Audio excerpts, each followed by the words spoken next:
भगवते ओम नमो भगवते वासुदेवाय। श्रीमद्भागवतम पहला स्कंद पांचवा अध्याय।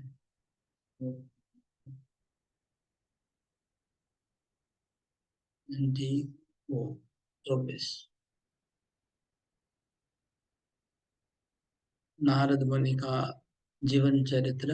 नारद मुनि का पिछले जन्म का जीवन चरित्र वो बता रहे हैं कि पिछले जन्म में अहम पुरातित भवे, पिछले जन्म में वो दासी पुत्र के रूप में प्रकट हुए थे।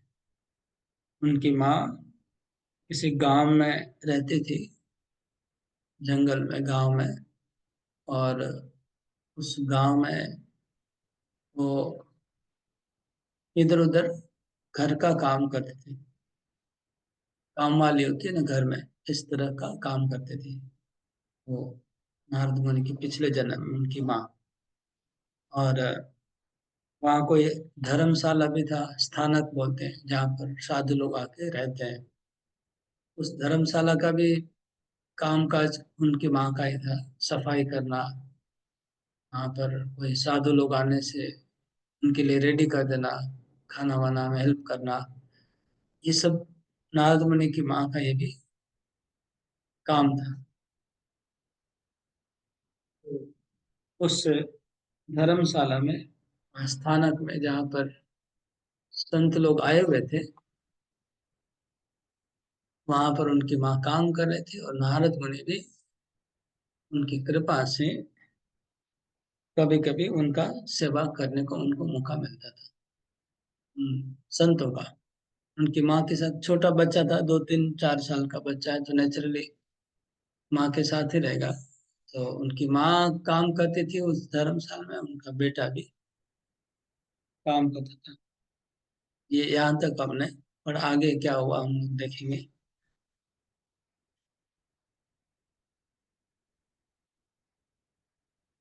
ये मय्यपेताखिल चापलेर्भके दान्ते धृतक्रीडनकेऽनुवर्तिनि चक्रो कृपां यद्यपि तुल्यदर्शना शुश्रूषमाणे मुनयोऽल्पभाषिणी मय्यपेताखिल चापलेर्भके दान्ते धृतक्रीडनकेऽनुवर्तिनि चक्रो कृपां यद्यपि तुल्यदर्शना शुश्रूषमाणे मुनयोऽल्पभाषिणी।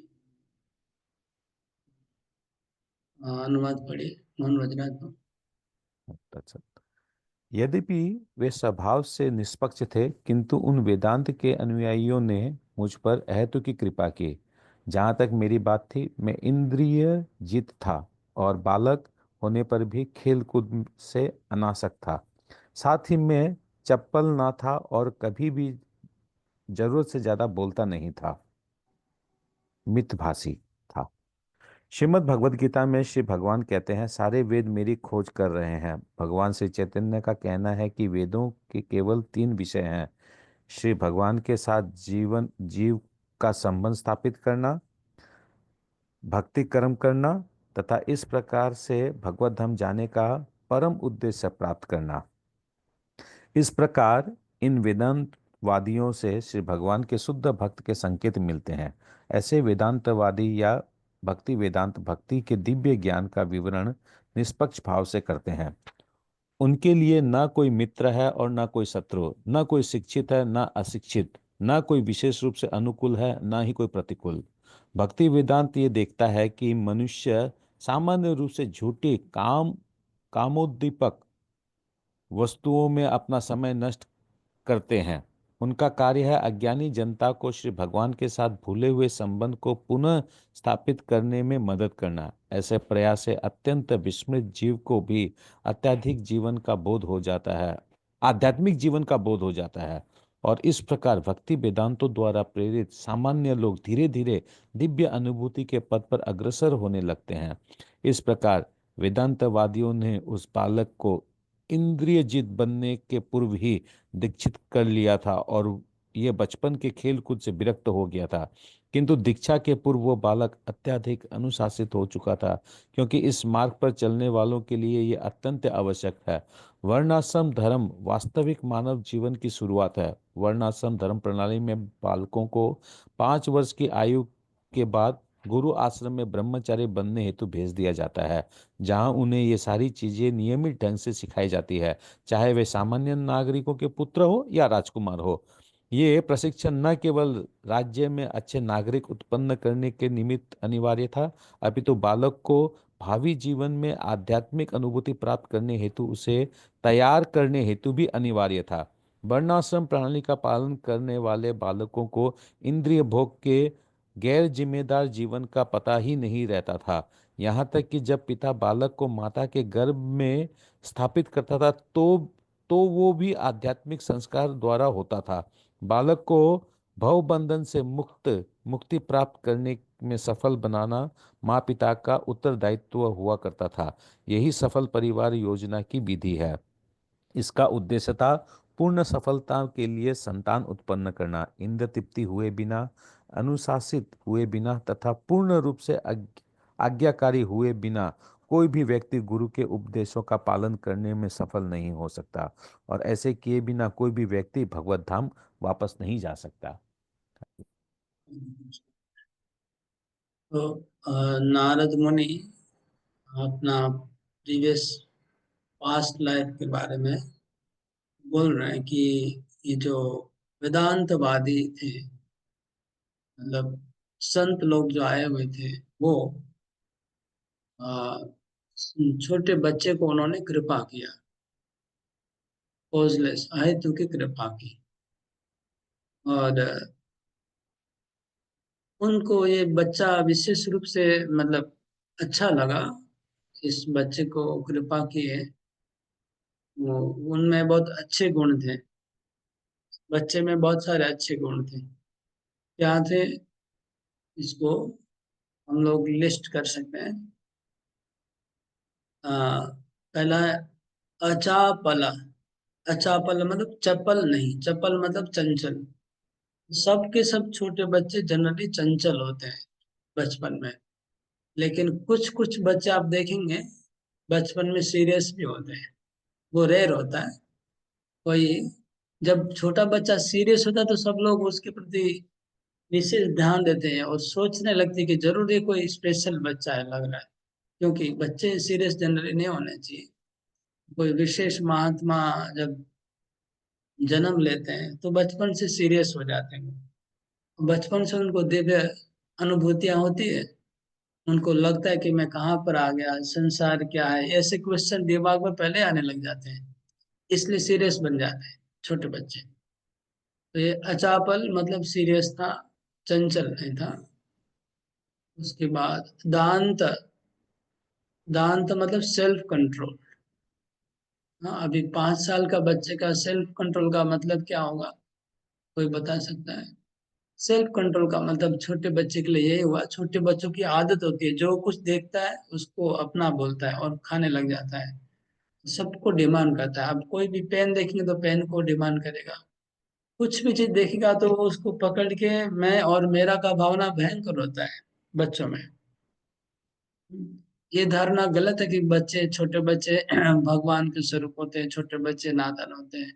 ऐसे नहीं है, छोटे बच्चों में सबसे ज्यादा पूरा मैं मेरा का भाव होता है। कुछ भी देखते तो अपना पकड़ना चाहते हैं।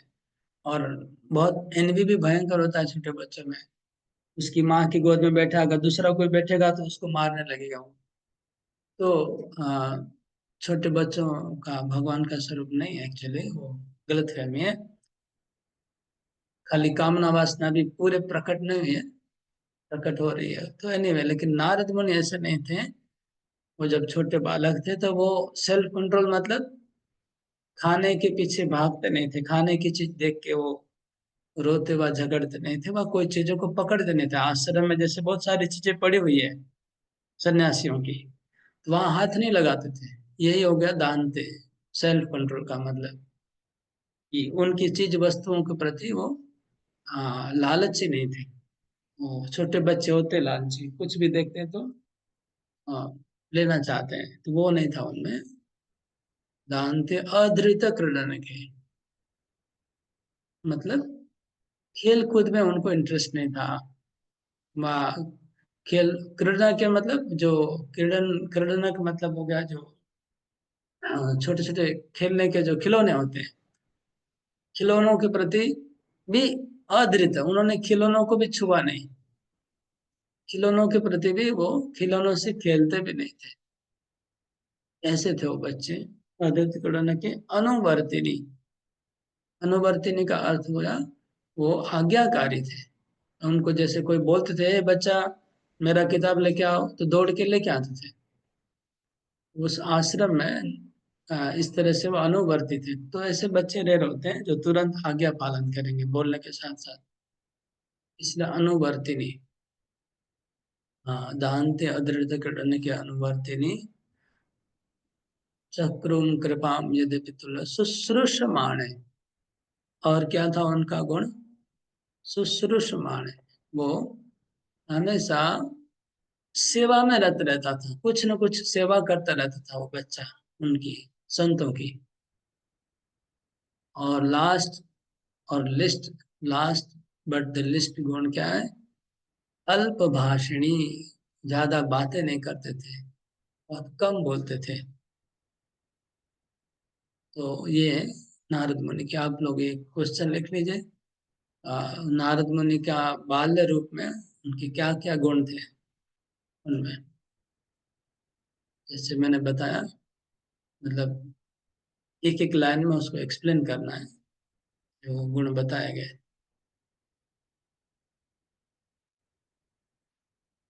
तो पहले अचपल, उसके बाद जो भी बताया गया, अचपल, दांत, सेल्फ कंट्रोल, खेलने खिलौने में लेके तो तीन, अनुवर्तिनी चार, सुश्रमाण पांच, अल्पभाषिणी छह, ये छह गुण थे। लेकिन ये बोलते हैं यद्यपि तुल्य दर्शना, तुल्य दर्शना क्यों बोल रहे हैं? नारद मुनि बोले यद्यपि वो इम्पार्शल थे, यद्यपि इम्पार्शल थे, तुल्य दर्शन थे, मतलब समदर्शी थे वो।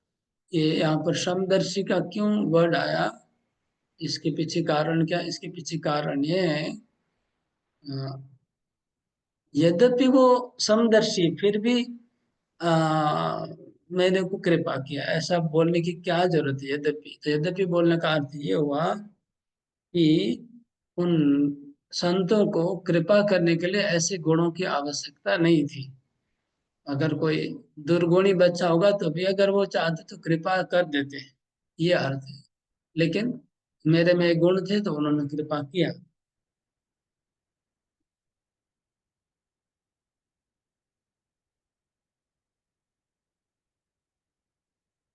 जैसे मैंने पहले बताया, किंतु बोलने से पीछे सारी बात कट हो जाती है। जब कहीं पर किंतु आता है, बट आता है, तो सारी बातें कट गई। जो नारद मुनि ने इतने गुण बताए वो कट हो गए। कट कैसे हो गए? कि संतों ने इस गुणों की अपेक्षा नहीं करते हैं।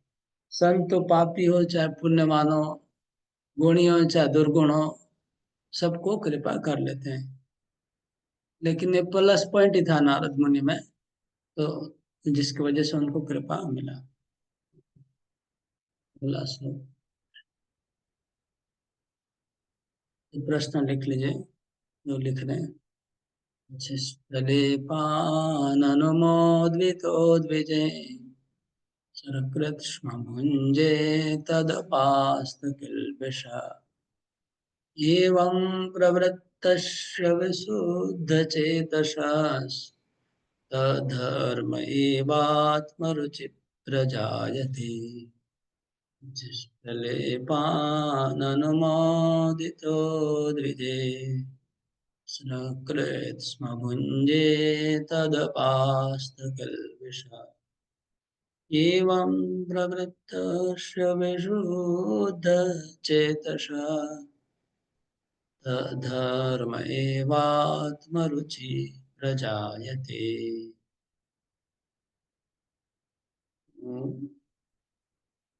अनुवाद पढ़िए। मुझे कौन मार। हरे कृष्णा। उनकी अनुमति से मैंने मात्र एक बार उनकी जूठन ग्रहण की और ऐसे कारण से मेरे समस्त पाप तुरंत ही नष्ट हो गए। इस प्रकार सेवा में लगे रहने से मेरा हृदय शुद्ध हो गया और तब वेदांतियों का स्वभाव मेरे लिए अत्यंत आकर्षक बन गया। शुद्ध भक्ति अच्छे भाव में संक्रामक रोग के समान है।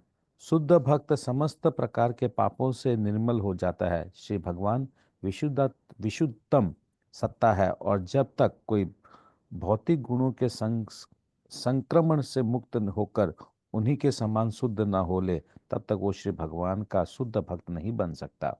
जैसा कि पूर्व में कहा जा चुका है, भक्ति वेदांत जन शुद्ध भक्त थे और ये बालक उनकी संगति से तथा एक बार उनका जूठन खाने से उनके गुणों से अभिभूत हो गया। ऐसे जूठन शुद्ध भक्तों की अनुमति के बिना भी ग्रहण किया जा सकता है, लेकिन कभी कभी छद्म भक्त भी होते हैं, अतः उनसे अत्यंत सावधान रहने की आवश्यकता है। ऐसे अनेक बातें हैं जो भक्ति करने में बाधक होती है, किंतु शुद्ध भक्तों की संगति से ऐसे सारे अवरोध दूर हो जाते हैं। नव जिज्ञासु भक्त शुद्ध भक्त के दिव्य गुणों से लगभग पूरित हो जाते हैं, जिसका अर्थ है श्री भगवान के नाम, यश, गुण, लीला इत्यादि के प्रति आकर्षण। शुद्ध भक्त के गुणों की संक्रमता का अर्थ है श्री भगवान की दिव्य लीलाओं के प्रति शुद्ध भक्ति की रुचि उत्पन्न करना। इस दिव्य रुचि के आगे समस्त भौतिक वस्तुएं फीकी पड़ जाती है। अतः शुद्ध भक्त कभी भी भौतिक कार्यकलापों के प्रति आकर्षित नहीं होता। भक्ति पथ के सारे अवरोधक या समस्त पापों के दूर होने पर ही मनुष्य ईश्वर के प्रति आसक्त हो सकता है। उसमें दृढ़ता आ सकती है, उसमें पूर्ण रुचि उत्पन्न हो सकती है, उसमें दिव्य अनुभूतियां आ सकती है और अंत में वो भगवान की प्रेम में सेवा के धरातल पर स्थित हो सकता है। यह समस्त अवस्थाएं शुद्ध भक्तों की संगति से ही विकसित होती है और यही इस श्लोक का तात्पर्य है। हरे कृष्ण। तो पिछले श्लोक में क्वेश्चन मिस हो गया। चैतन्य महाप्रभु की 3 शिक्षाएं क्या है वहां पर पिछले श्लोक में था। पहला शिक्षा है, तात्पर्य में 3 लाइन है। पहला पिछले श्लोक का तात्पर्य में देखिए, फर्स्ट लाइन, लॉर्ड चैतन्य से वेदास ओनली 3 सब्जेक्ट मैटर। पूरे वेद में खाली 3 वस्तु सिखाई जाती है। पहला है हमारा जीवात्मा का भगवान के साथ संबंध स्थापित करना।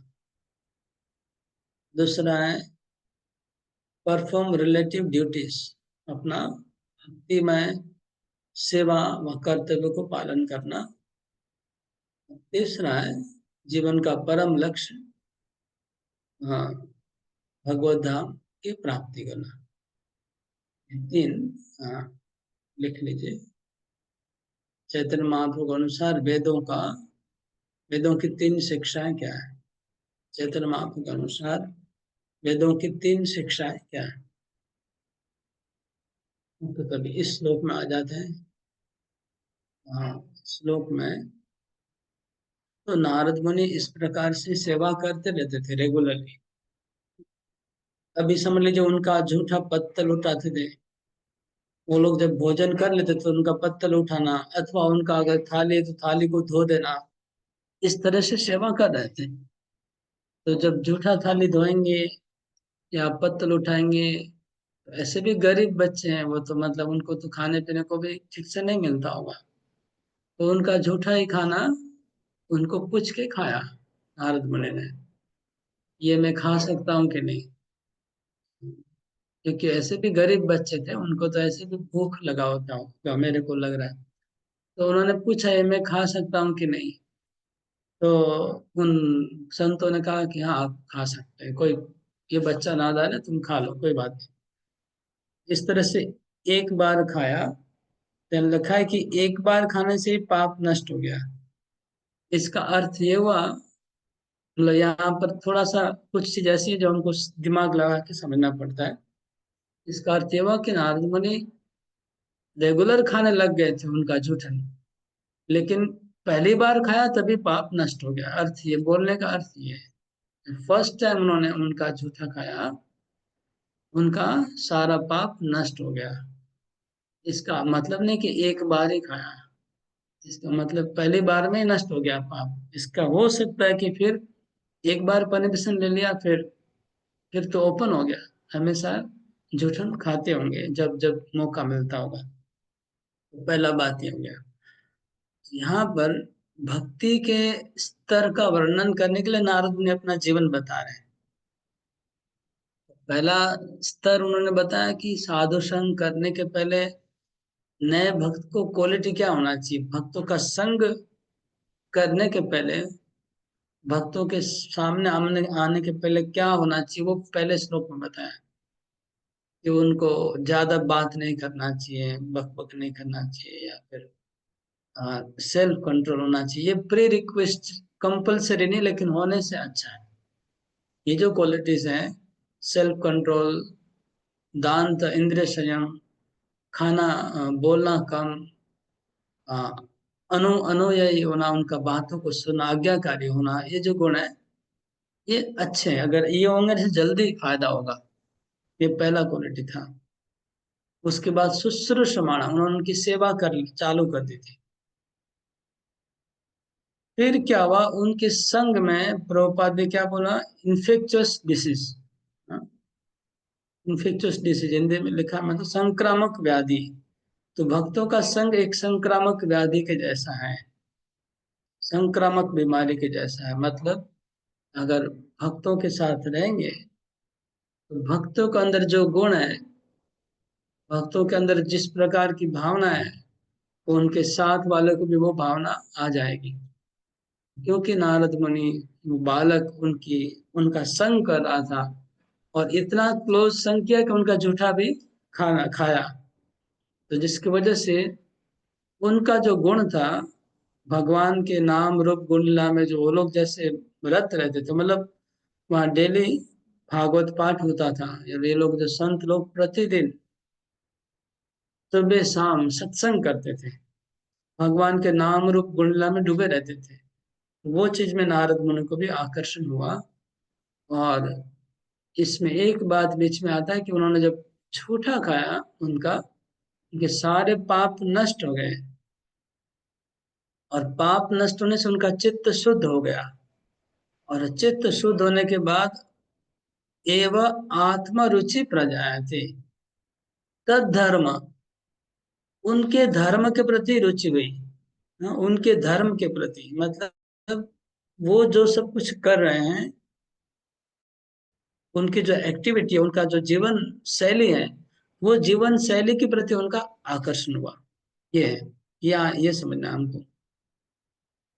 जैसे हम लोग प्रचार करते हैं, बाहर घूमते भक्त लोग किताब वितरण करते हैं, तो लोगों से बातचीत करते हैं। तो जो लोग धीरे धीरे बार बार भक्तों का संग करता है, बार बार मंदिर आते हैं, बार बार भक्तों से, फिर उनको लगता है कि ये लोग का जीवन शैली अच्छा है, मेरे को भी इनके जैसे बनना है। वो पॉइंट तब आता है।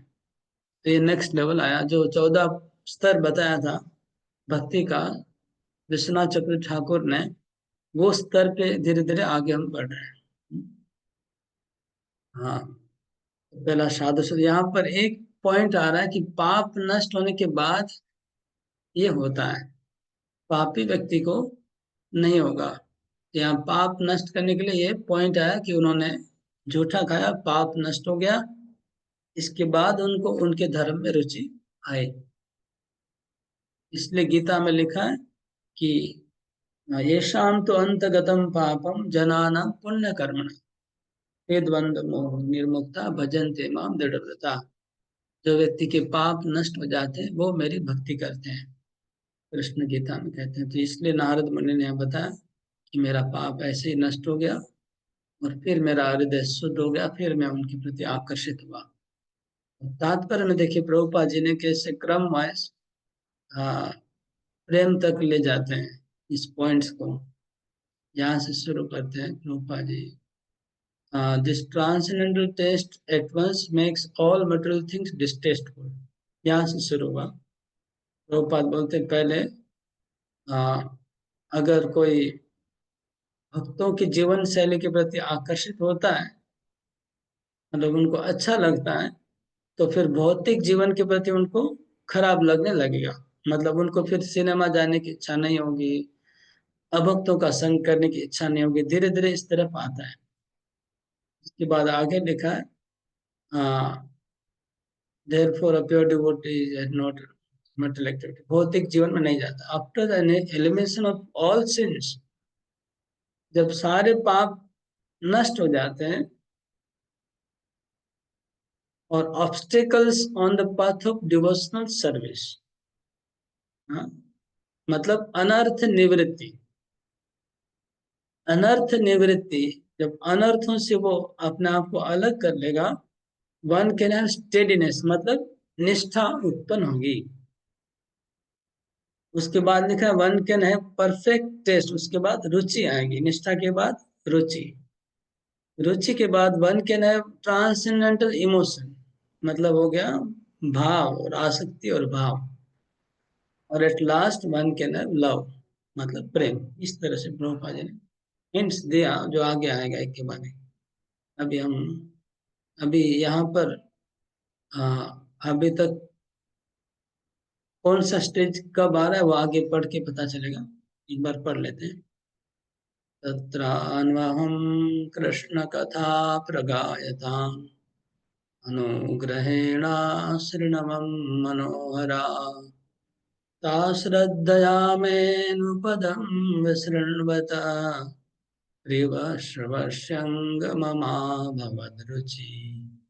तत्रान्वहं कृष्णकथा प्रगायताम् अनुग्रहेण शृण्वं मनोहरा, ता श्रद्धया मेऽनुपदं विशृण्वत प्रियश्रवस्यङ्गममाभवत् रुचि। यहाँ रुचि के स्तर पे पहुंचने का बात है। पिछले श्लोक में जो रुचि लिखा था वो दूसरी रुचि थी। वो क्या रुचि थी? उनके जीवन शैली के प्रति रुचि लिखा था। तद धर्म एवं आत्म रुचि प्रजायते है। यहाँ लिखा है प्रिय सर्वस्वी, भगवान के प्रति, भगवान की कथा के प्रति मेरे को रुचि उत्पन्न हुई। तो यहाँ पर रुचि स्तर आ गया इस श्लोक नंबर 26 में। और कैसे आया? श्रद्धा, तो यहाँ श्रद्धा लिखा, श्रद्धा पूर्वक श्रवण कीर्तन भजन क्रिया से रुचि आई, ऐसा लिखा है। भजन क्रिया उनकी चालू हो गई और रुचि तक पहुंचे। ये अनुवाद पढ़िए। हाँ, मनोज रखो। हरे कृष्णा। हे व्यासदेव, उस संगति में तथा उन महान वेदांतों की कृपा से मैं उनके द्वारा भगवान श्री कृष्ण की मनोहर लीलाओं का वर्णन सुन सका, और इस प्रकार ध्यानपूर्वक सुनते रहने से श्री भगवान के विषय में प्रतिक्षण अधिकाधिक सुनने के प्रति मेरी रुचि बढ़ती रही। तात्पर्य: परम पुरुष भगवान श्री कृष्ण न केवल अपने व्यक्तिगत लक्षणों के कारण आकर्षक है, अपितु अपने दिव्य कार्यकलापों के कारण भी है। इसका कारण यह है कि वे परम पुरुष अपने नाम, यश, रूप, लीलाओं, पार्षदों, साज सामग्री इत्यादि के कारण निरपेक्ष अवस्था में है। श्री भगवान अपनी अहेतु की कृपावश इस भौतिक जगत में अ- अवतरित अवतारित होते हैं और मनुष्य रूप में अपनी विविध दिव्य लीलाओं का प्रदर्शन करते हैं, जिससे कि सब मनुष्य उनके प्रति आकृष्ट होकर भगवत धाम वापस जा सके। मनुष्य स्वभाव से लौकिक कार्यकलाप करने वाले विभिन्न पुरुषों के इतिहास तथा उनकी कथाएं सुनने का इच्छुक रहता है, किंतु उसे इसका ज्ञान नहीं रहता है कि ऐसी संगति मात्र समय का अपव्यय है और इससे वो प्रकृति के तीनों गुणों से आसक्त हो सकता है। समय गंवाने की अपेक्षा श्री भगवान की दिव्य लीलाओं के प्रति ध्यान देने से उसे आध्यात्मिक लाभ हो सकता है।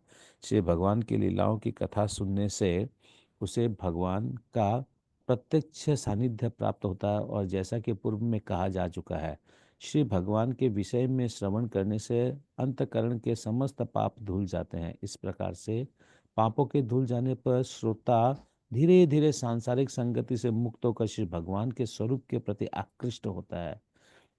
श्री नारद मुनि ने अपने निजी अनुभव के आधार पर ही इसकी व्याख्या की है। कहने का आशय यह है कि श्री भगवान की लीलाओं के श्रवण मात्र से मनुष्य भगवान का पार्षद बन सकता है। श्री नारद मुनि का जीवन शाश्वत है, उनका ज्ञान असीम तथा आनंद अगाध है, और वे बिना किसी बाधा के भौतिक तथा आध्यात्मिक जगतों में विचरण कर सकते हैं। मनुष्य उपयुक्त व्यक्ति से श्री भगवान की दिव्य लीलाओं के श्रवण मात्र से ही जीवन की परम पूर्णता प्राप्त कर सकता है। जिस प्रकार से नारद मुनि ने अपने पूर्व जन्म में शुद्ध भक्तों भक्ति वेदांतों से सुनकर प्राप्त की भक्तों की संगति में रहकर श्रवण करने की यह विधि इस कलह प्रधान कलियुग के लिए विशेष रूप से संस्तुति की गई है। हरे कृष्ण। ओके, हरे कृष्ण। तो यहाँ लिखा है इस श्लोक में कि नारद मुनि इस तरह से उनकी सेवा कर रहे थे, उनका जुठन पा रहे थे, उनकी बातों को सुनते थे। तो उनका जो वहां पर कथा और सत्संग होता था उसमें भी बैठने लगे। तत्र अनुअम, अनु मतलब डेली, प्रतिदिन वहां कृष्ण कथा प्रगायता, कृष्ण कथा का प्रगायन होता था, गाते थे। गाते का मतलब कीर्तन, कीर्तन मतलब बोलना। तो कृष्ण कथा वो बोलते थे प्रतिदिन सुबह शाम। तो अनुग्रहण अश्रु, उन्होंने मेरे को भी श्रवण करने का मौका दिया, बैठने दिया उसमें। हाँ, तो वो भी बैठे और वो भी सुनने लगे। तो 4 महीना नॉन स्टॉप भगवान की कथा उन्होंने सुनी वहां पर। उस चतुर्मास था, चतुर्मास में लोग आए थे, क्योंकि चतुर्मास में लोग ट्रैवल नहीं करते, सन्यासी लोग, बारिश के मौसम में। तो अभी भी मैंने पहले भी बताया, अभी भी जैन संप्रदाय में ये सिस्टम है। ये 4 महीना जितने भी लाखों लाखों जैन सन्यासी सब अब किसी किसी न किसी एक जगह फिक्स्ड हो जाते हैं 4 महीना। फिर बाकी 8 महीना वो लोग चलते रहते हैं, उनको स्ट्रिक्टली मना है, एक जगह रहना मना है। तो 8 महीना वो लोग खाली घूमते हैं, और गाड़ी में चढ़ना मना है, चल के जाते हैं वो लोग, चलते चलते जाते हैं। और फिर वो लोग आगे से सिलेक्ट कर लेते हैं कि नेक्स्ट ईयर का 4 महीना हम कहाँ बिताएंगे। तो जब पता चल जाता तो सब उनके जो भी फॉलोवर है वो लोग उसी गांव में आ जाते। सभी भी हमारे मैं जहाँ था वहां पर भी गांव में 4 महीना चतुर्मास होता था, सन्यासी लोग आते थे और हम लोग बीच बीच में उन जाके सत्संग सुनते थे। लेकिन अभी और थोड़ा आजकल और बढ़ गया धार्मिकता, प्रभुपाद की कृपा से सारे पृथ्वी में सब धर्मों में थोड़ा वृद्धि हो रही है। तो हम जैन में भी देख रहे हैं, हमारे उधर भी आजकल ये महाराज लोग कहाँ रहने वाला भी व्हाट्सएप में आगे प्रचार हो जाता है कि इस महाराज का 4 महीना यहाँ होने वाला है, इस महाराज। तो सब उनके रिलेटिव और फॉलोवर वहां पहुंच जाते हैं और वहां उनकी डेली 4 महीना कथा सुनते हैं। ये सिस्टम वैदिक सिस्टम में पहले से चला आ रहा है। नारद मुनि ने इस तरह से 4 महीना सत्संग का लाभ उठाया सुबह शाम।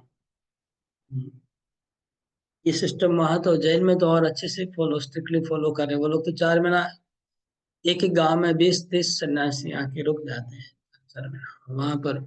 पूरा महोत्सव चलता है 4 महीना, डेली महोत्सव होता है 4 महीना तक, लगातार महोत्सव होता है।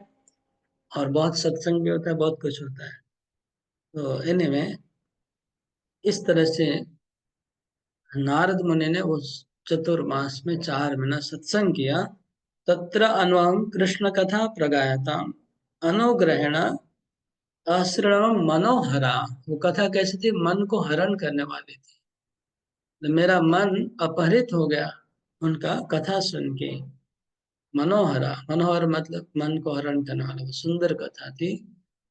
हाँ, भगवान कृष्ण की कथा मनोहर है, मन को हरण करने वाली। तो ता श्रद्धया, श्रद्धा पूर्वक श्रवण करता था। अनुपदम, अनुपदम मतलब एक एक शब्द को मैं कान में अटेंटिवली सुनता था। ये क्वालिटी है सुनने की है, इसको कहते प्रभुपद रैप्ट अटेंशन। हाँ, ये क्वालिटी है। किसका भक्ति ज्यादा प्रोग्रेस होगा, जल्दी भक्ति में आगे बढ़ेगा, उसका एकमात्र क्वालिटी है कि जब वो कथा होती है तो कितना अटेंटिवली सुनता है। इसके ऊपर पूरा डिपेंड करता है हमारा स्पिरिचुअल लाइफ। हमारा मन, हमारा आंख, हमारा मन उधर है कि नहीं, हमारी आंखें उधर है कि नहीं, हमारा बॉडीली पोस्चर क्या है, टोटली इसके ऊपर डिपेंड करता है कि हम कितना उसमें कथा में डूब पाएंगे। और जो लोग जितना ज्यादा सीरियसली श्रवण करते हैं उतने ही बाद उनको ज्ञान ज्यादा प्राप्त होता है और वो आगे बोल भी पाते हैं। तो सुत गोस्वामी ने अच्छे से सुना था, इसलिए सुखदेव गोस्वामी ने उनको आशीर्वाद दिया कि आप आगे जाके भागवत बोलेंगे। और प्रभुपाद जी के लिए भी, मुझे प्रभुपाद जी का दीक्षा हुआ तो सरस्वती ठाकुर ने जब उनके प्रभुपाद के गुरु भाई लोगों ने इंट्रोड्यूस किया कि गुरु महाराज जी अभय नाम का लड़का है, आपको दीक्षा लेना चाहते हैं आपसे।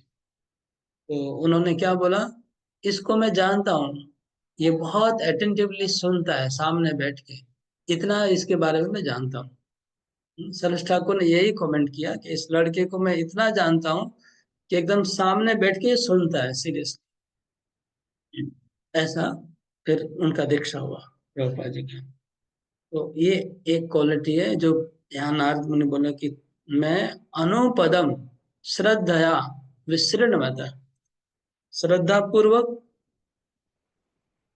अनुपदम, एक एक वर्ड, एक भी वर्ड मिस नहीं होना चाहिए। और विसृण, श्रृणवत नहीं, विसृणवत, विशेष रूप से सुनता था। श्रृणवत मतलब सुनना, विसृण तो मतलब विशेष ध्यान देकर के सुनना।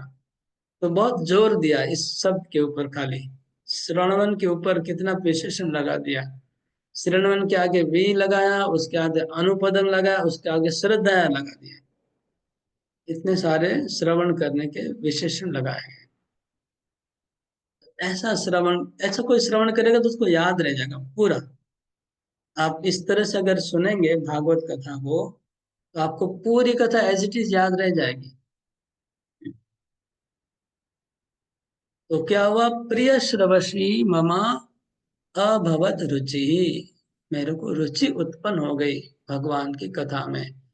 तो ऑलरेडी पहले तो पाप नष्ट हो गया था, already self control, sense control था उनका। बाकी जो अनर्थ निवृत्ति और वो प्रॉब्लम ऑलरेडी नहीं था नारद मुनि में, जिसकी वजह से डायरेक्ट रुचि उत्पन्न हो गई भगवान की कथा सुनने से। तो रुचि उत्पन्न होना मतलब बहुत हाई स्टेज है भक्ति का। हम लोग अभी नीचे के स्टेज में ही हैं। हम लोग अभी भजन क्रिया चल रहा है। तो भजन क्रिया के बाद अनर्थ निवृत्ति होगा, अनर्थ निवृत्ति के बाद निष्ठा होगा, निष्ठा के बाद रुचि होती है। यहाँ पर नारद मुनि रुचि स्तर पे पहुंच गए, खाली एक बार में 4 महीने में। आगे, तस्मिंस्तदा लब्धरुचेर्महामते विवशवशस्खलितामतिर्मम ययामेतत् सदशत् स्वमायया पश्ये मयि ब्रह्मणि कल्पितं पदे तस्मिंस्तदा लब्धरुचेर्महामते यश्रवश्यं स्खलितामतिर्मम ययाहमेतत् सदशत् स्वमायया पश्ये मयि ब्रह्मणि कल्पितं हरे। अनुवाद पढ़िए। हे महामुनि, जैसे ही मुझे श्री भगवान का आस्वाद प्राप्त हुआ, मेरा ध्यान श्री भगवान का श्रवण करने के प्रति अटल हो गया। और जैसे ही मेरी रुचि विकसित हो गई, मुझे अनुभव हुआ कि मैंने अज्ञानतावश ही स्थूल तथा सूक्ष्म आवरणों को स्वीकार किया है, क्योंकि श्री भगवान तथा मैं दोनों ही दिव्य है। तात्पर्य: भौतिक जगत में अज्ञान की तुलना अंधकार से की जाती है, और समस्त वैदिक साहित्य में श्री भगवान की तुलना सूर्य से की गई है। जहाँ कहीं प्रकाश होता है वहाँ अंधकार नहीं रह पाता। श्री भगवान की लीलाओं का श्रवण स्वयं ही श्री भगवान की दिव्य संगति है, क्योंकि श्री भगवान तथा उनकी लीलाओं में कोई अंतर नहीं होता। परम प्रकाश की संगति प्राप्त करने का अर्थ होगा संपूर्ण अज्ञान को भगाना। केवल अज्ञानतावश ही बद्ध जीव गलत सोचता है कि वो तथा श्री भगवान दोनों ही भौतिक प्रकृति से उत्पन्न है, लेकिन वास्तव में श्री भगवान तथा शिव दोनों दिव्य है, और उन्हें भौतिक प्रकृति से कोई सरोकार नहीं होता। जब अज्ञान दूर हो जाता है और पूर्ण अनुभव हो जाता है कि श्री भगवान के बिना किसी भी वस्तु का अस्तित्व नहीं है, तब अविद्या का नाश हो जाता है। चूंकि स्थूल तथा सूक्ष्म शरीर श्री भगवान से ही उद्भूत है, एतव प्रकाश का ज्ञान होते ही इन दोनों शरीरों को श्री भगवान की सेवा में प्रवृत्त किया जा सकता है। स्थूल शरीर को श्री भगवान की सेवा करने में, यथा जल लाने, मंदिर बुहारने या नमस्कार करने आदि में लगाना चाहिए। अर्चना में अर्थात मंदिर में श्री भगवान की पूजा करने में स्थूल शरीर का उपयोग भी श्री भगवान की सेवा करने में होता है। इस प्रकार सूक्ष्म मन को श्री भगवान की दिव्य लीलाओं के श्रवण, उनके चिंतन, श्री भगवान के नाम के कीर्तन आदि में लगाना चाहिए। ऐसे सारे कार्य दिव्य है। इसके अतिरिक्त अन्य कोई भी कार्य में स्थूल या सूक्ष्म इंद्रियों को प्रवृत्त नहीं करना चाहिए। दिव्य कार्यों की ऐसी अनुभूति अनेक अनेक वर्षों तक भक्ति में रहकर सेवा करने से प्राप्त हो पाती है। लेकिन श्रवण द्वारा से नारद मुनि में जिस प्रकार से श्री भगवान के प्रति प्रेम आकर्षण उत्पन्न हुआ, वो अत्यंत प्रभावशाली होता है। रूपा जी लास्ट में क्या लिखे कि बहुत साल लग जाते हैं ये प्राप्त करने में, लेकिन नारद मुनि को इतना जल्दी प्राप्त हो गए, केवल 4 महीने में इतना आगे बढ़ गए, जबकि ये बहुत समय लगता है। यहाँ पर लिखा है अश्खलिता मति, पहले हुआ रुचि, तस्मिन् तदा लब्ध रुचि, लब्ध रुचि मतलब रुचि प्राप्त हो गई, तो लब्ध रुचि स्टेज आया। लब्ध रुचि स्टेज के बाद क्या आया, अस्खलिता मति। अस्खलिता मति मतलब आसक्ति का स्तर है ये। रुचि के बाद आसक्ति आता है। आसक्ति स्तर पे क्या होता है, जो मति है, जो हमारा जो मति होता है, वृत्ति होता है, वो अस्खलिता हो गया, मतलब इधर उधर नहीं जाएगा। मति मति कहीं और नहीं जाएगा, अस्खलिता मति।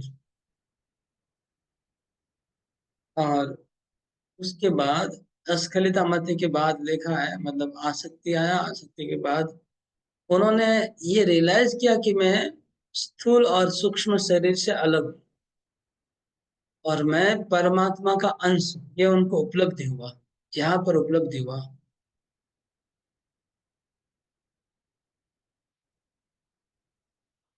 ये आ, आसक्ति या भाव स्तर का वर्णन है, मेरे को चेक करना पड़ेगा, चक्रवर्ती ठाकुर का कमेंट्री नहीं देखा हूँ, लेकिन लगता है कि भाव भक्ति का स्तर आ गया। ये जो लिखा ना, ये आत्म उपलब्धि हुआ, मैं भगवान का अंश हूँ, ये मुझे रियलाइज हो गया।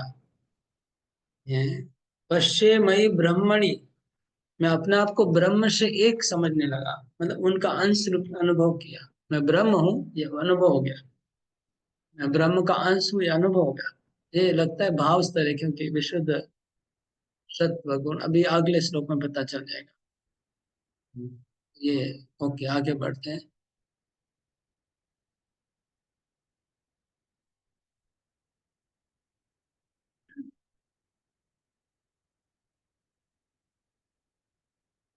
प्रभुपाद जी बोले कि हमारा स्थूल शरीर और सूक्ष्म शरीर दोनों को अस्खलिता मति करना पड़ेगा, मतलब स्थूल शरीर से भी हम केवल भगवान का कार्य करेंगे और सूक्ष्म शरीर से भी भगवान का कार्य करेंगे।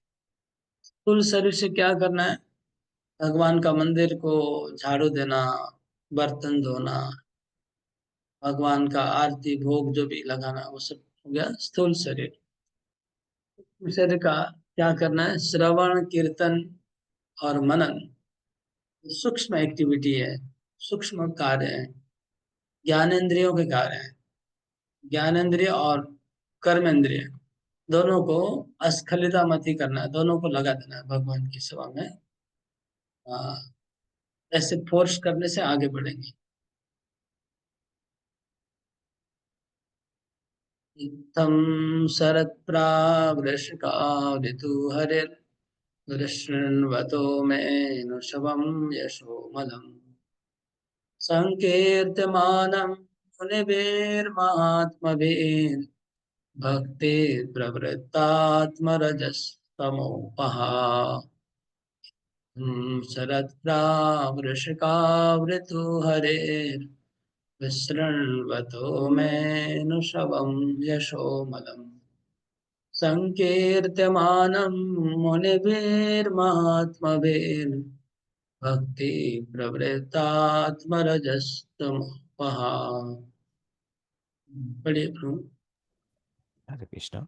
इस प्रकार वर्षा तथा शरद दोनों ऋतुओं में मुझे इन महामुनियों से भगवान श्री हरि की निर्मल कीर्ति का निरंतर कीर्तन सुनते रहने का सुअवसर प्राप्त हुआ। जैसे ही मेरी भक्ति का प्रवाह होने लगा, कि रजोगुण तथा तमोगुण के सारे आवरण विलुप्त हो गए। तात्पर्य: परमेश्वर की दिव्य भक्ति में सेवा प्रत्येक जीव की सहज प्रवृत्ति होती है। यह प्रवृत्ति प्रत्येक प्राणी में सुषुप्त रहती है, लेकिन भौतिक प्रकृति के संपर्क के कारण रजोगुण तथा तमोगुण अनंत काल से इसे आच्छादित करते रहते हैं। यदि श्री भगवान तथा उनके महान भक्तों के अनुग्रह से कोई जीव इतना भाग्यशाली होता है कि उसे विशुद्ध भक्ति की संगति प्राप्त हो जाए और श्री भगवान के निर्मल महिमा गान को सुनने का अवसर मिल जाए, तो निश्चय ही भक्ति नदी के प्रवाह की ही तरह प्रवाहित होने लगती है।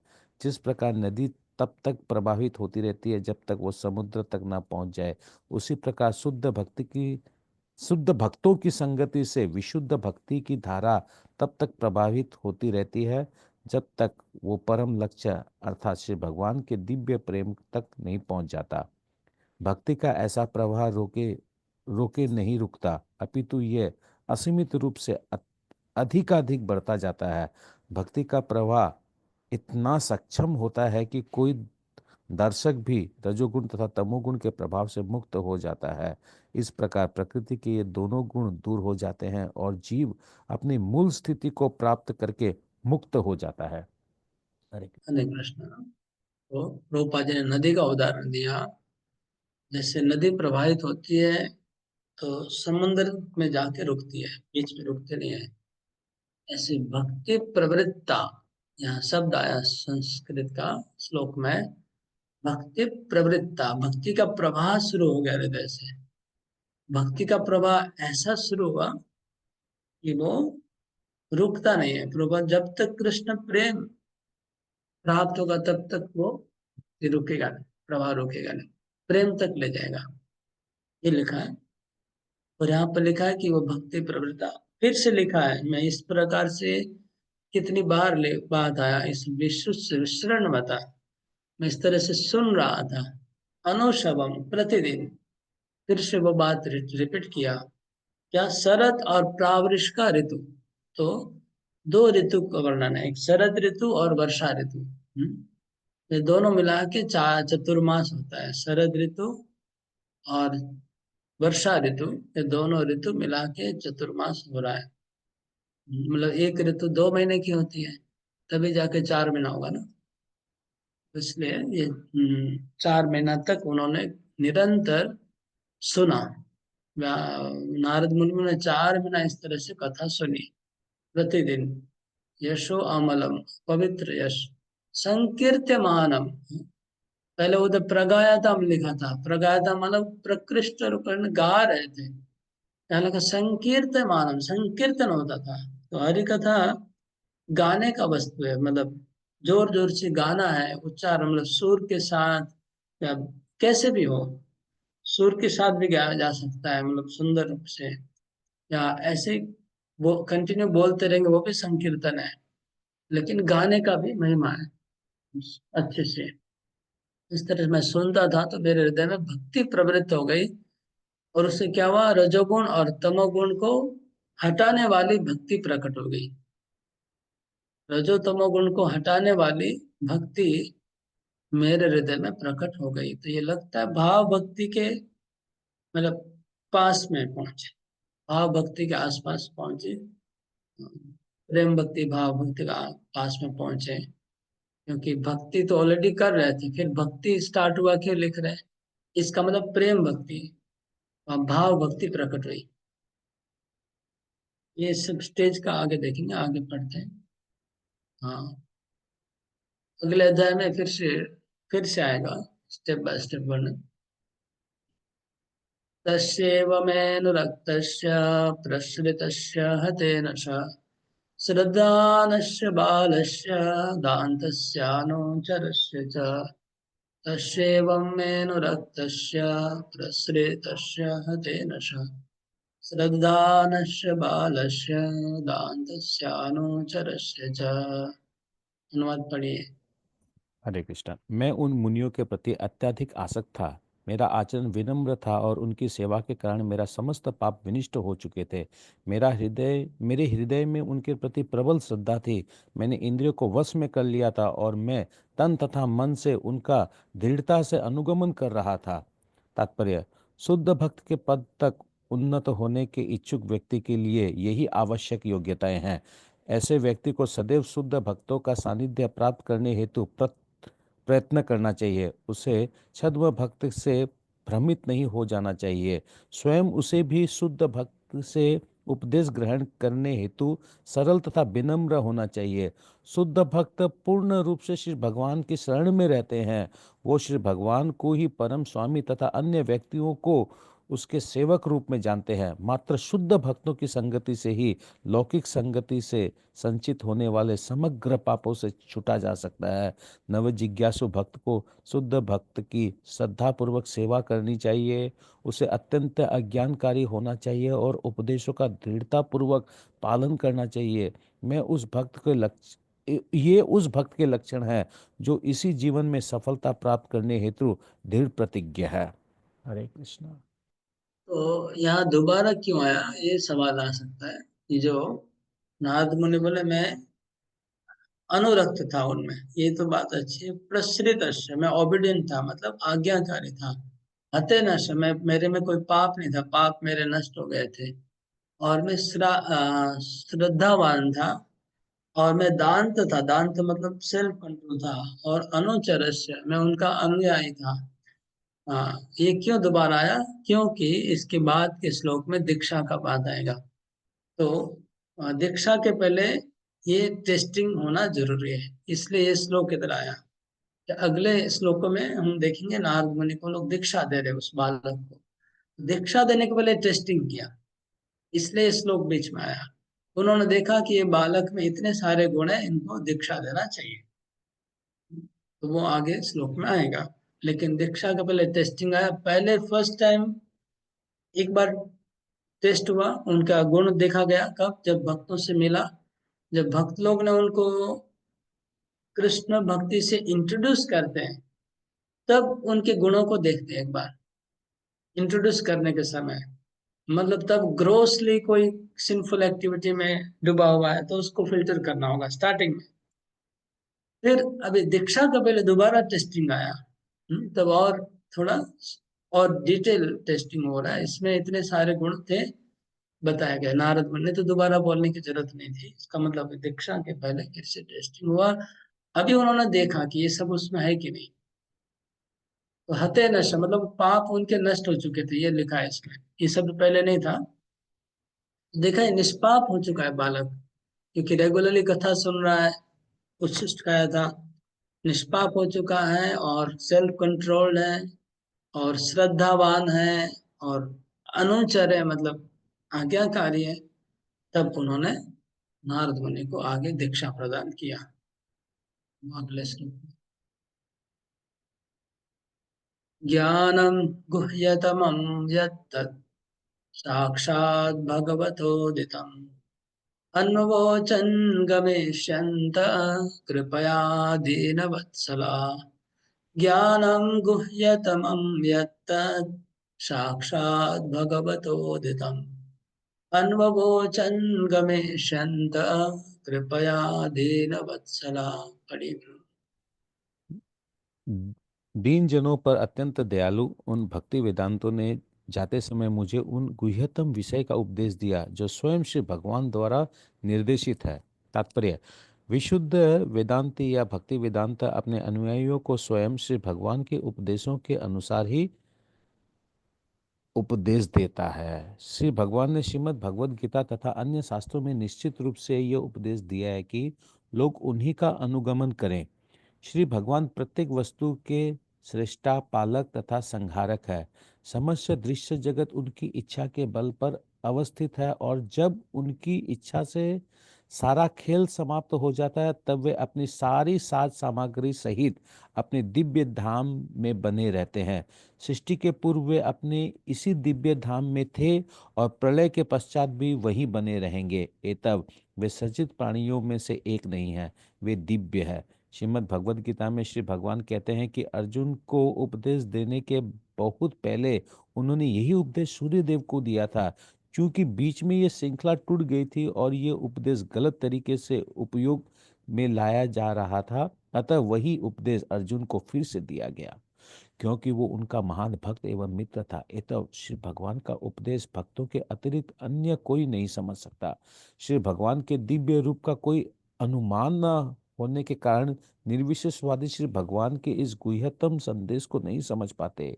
यहाँ पर गुह्यतम शब्द अत्यंत महत्वपूर्ण है, क्योंकि भक्ति का ज्ञान निर्गुण ब्रह्म के ज्ञान से कहीं अधिक श्रेष्ठ है। ज्ञानम का अर्थ होता है सामान्य ज्ञान या ज्ञान की कोई शाखा। यही ज्ञान विकसित होते हुए निर्गुण ब्रह्म के ज्ञान तक पहुंचा जा सकता है। उसके ऊपर जब उसमें कुछ कुछ भक्ति मिल जाती है, तो वो ये परमात्मा का ज्ञान या सर्वव्यापी श्री भगवान का ज्ञान बन जाता है। ये अधिक गुह्य है। किंतु यदि ये ज्ञान शुद्ध भक्ति में सेवा में परिणित हो जाता है और दिव्य ज्ञान का गुह्य अंश प्राप्त हो जाता है, तो ये गुह्यतमम कहलाता है। श्री भगवान ने ब्रह्मा, अर्जुन, उद्धव इत्यादि को ये गुह्यतमम ज्ञान प्रदान किया। हरे कृष्णा। ओके, तो यहाँ लिखा है ज्ञानम गुह्यतमम साक्षात भगवदोदितम। ये वर्ड थोड़ा ध्यान दीजिए, फिर हम तात्पर्य में जाएंगे। पहले श्लोक को थोड़ा देखिए। लिखा है कि साक्षात भगवत उदितम, साक्षात भगवान ने जो ज्ञान दिया था वो ज्ञान मेरे को दिया। पहली बात ये समझना है कि देखिए, डेली प्रवचन कृष्ण कथा हो रहा था, तो उसमें तो सब ज्ञान दिया जा रहा था, लेकिन अलग से क्यों लिखा है? इसका मतलब आ, उस बालक को अलग से बुला करके प्राइवेट में कुछ ज्ञान दिया गया, क्योंकि यहाँ पर पब्लिक में नहीं। क्योंकि दीक्षा सबके लिए, दीक्षा तो होलसेल में नहीं होता है, कुछ लोगों को बुला के अलग से दीक्षा होती है। तो इसलिए यहाँ पर लिखा है कि नारद मुनि मेरे को उन्होंने गुह्यतम ज्ञान प्रदान किया। वो दीक्षा का वो आगे आएगा डिस्क्रिप्शन, लेकिन वही बात बोल रहे हैं। और क्या लिखा है? साक्षात भगवत उदितम। इससे दो बात आ रही है। एक तो परंपरा की बात आ रही है, जो भगवान ने परंपरा चालू की थी वो दिया। एक अर्थ ये हुआ कि कृष्ण ने ब्रह्मा जी को दिया था, ब्रह्मा जी ने नारद मुनि को दिया था। जो परंपरा आई, जो भी परंपरा रही होगी उन संतों की, उससे वो ज्ञान दिया। पहला अर्थ ये हुआ साक्षात भगवत उदितम। दूसरा एक अर्थ निकल रहा है साक्षात भगवत, जो चतुश्लोकी में भगवान ने मतलब ज्ञानम गुह्यतमम श्रेणों में, वहां भगवान बोल रहे हैं कि हे ब्रह्मा जी, मैं तुमको गुह्यतम ज्ञान दे रहा हूँ, तुम ध्यान से सुनो। गृहाण गदतो मया। तो वही चतुश्लोक की जो भागवतम है, जो भगवान ने बोली थी ब्रह्मा को, वो जो गुह्यतम ज्ञान है वो चतुश्लोकी भागवत का गुह्य ज्ञान है। वो ज्ञान संतों से उनको प्राप्त हुआ। ये भी एक अर्थ हो रहा है। और चतुश्लोकी क्या है? उसमें जो तात्पर्य में प्रभुपाद जी बोल रहे हैं वही है कि भगवान बोलते मैं पहले था, अभी मैं हूँ, बाद में मैं ही रहूंगा। ये ज्ञान प्रभुपाद जी तात्पर्य में लिख रहे हैं, वो दिया इनको कि भगवान से जगत भिन्न भी है और अभिन्न भी है। ये गुह्यतम ज्ञान है। तो पूरा जगत भगवान से भिन्न है और अभिन्न है। और इस तरह से गुह्यतम ज्ञान नारद मुनि को इन लोग ने दिया। और ये गुह्यतम ज्ञान जो मंत्र होता है, दीक्षा का मंत्र, उसमें पूरा ज्ञान छुपा रहता है। मंत्र का अगर हम ब्रेकअप करते तो उसमें दिव्य ज्ञान प्रकट होता है अर्थ निकालने से। तो उस मंत्र के अंदर वो ज्ञान है। तो ज्ञान भी दिया गया, मंत्र भी दिया गया, शिक्षा और दीक्षा दोनों, दोनों बात आ गई। ये लिखना है। अभी लास्ट में प्रभुपाद जी ने तीन प्रकार का ज्ञान बताया है: confidential, more confidential and most confidential. गुह्य ज्ञान, गुह्यतर ज्ञान और गुह्यतम ज्ञान। इसको प्रश्न में लिख लीजिए। तो तीन प्रकार का, हाँ, तीन लेवल का ज्ञान क्या क्या है? तीन लेवल का ज्ञान: एक गुह्य ज्ञान, ज्ञानम, और फिर गुह्यतर और गुह्यतम ज्ञान, जो यहाँ प्रभुपाद जी ने लिखा है। याद करना चाहिए, याद होना चाहिए सब भक्तों को। ये ज्ञान दे करके वो लोग चले गए, मतलब नारद मुनि को दीक्षा दे के चले गए। इसका डिटेल फिर अगले अध्याय में आएगा। यहाँ पर नारद मुनि अपना जीवन को आगे बोल देंगे पूरा। उसके बाद अगले अध्याय में वो फिर से रिपीट होगा, क्या उन्होंने कैसे दीक्षा हुआ। हरे कृष्ण। यहाँ पर हम गए रखते हैं। तो कोई क्वेश्चन कमेंट कुछ सजेशन होगा तो पूछ सकते हैं।